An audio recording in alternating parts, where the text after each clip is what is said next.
I want to go back to the book because you use an interesting story, kind of a personal one, to close the book. And it happened to do with a play date that your Yeah. child was on with another child, and your child wasn't a very good swimmer.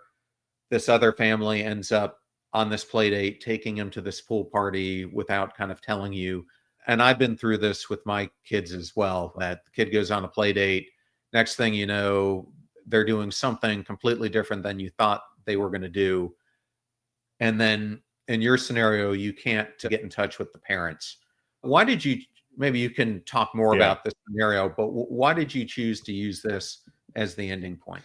Because what I've learned in my life is that when you ignore small fissures of core values, they tend to turn into earthquakes eventually. And to me, that was the sort of don't ignore your gut. And the story was my son he was pretty young. I don't know, he was 6 or 7, and he had a friend, and we just had seen some things. He had a good friend with the family, where there just felt like there was some values misalignment. But again, it would be really awkward to be like, we don't want you going to Timmy's house or whatever it is. Again, there was always a cost.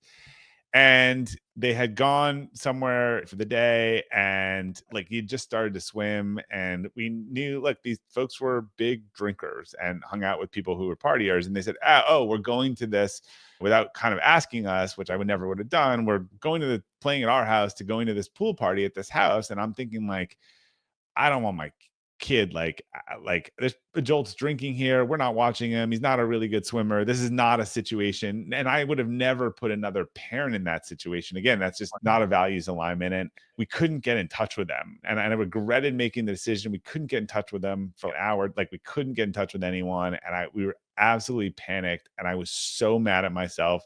And I remember the anger of, you blew this. Like you had all the warning signs in the world about this, and you chickened out. And it turned out fine, and someone's phone was dead. But again, I just wouldn't bring home someone's kid hours later. There was all the things were not. So that was the end of that. And the mistake I didn't make again, and while that one turned out okay, is not ignoring those little radar signs.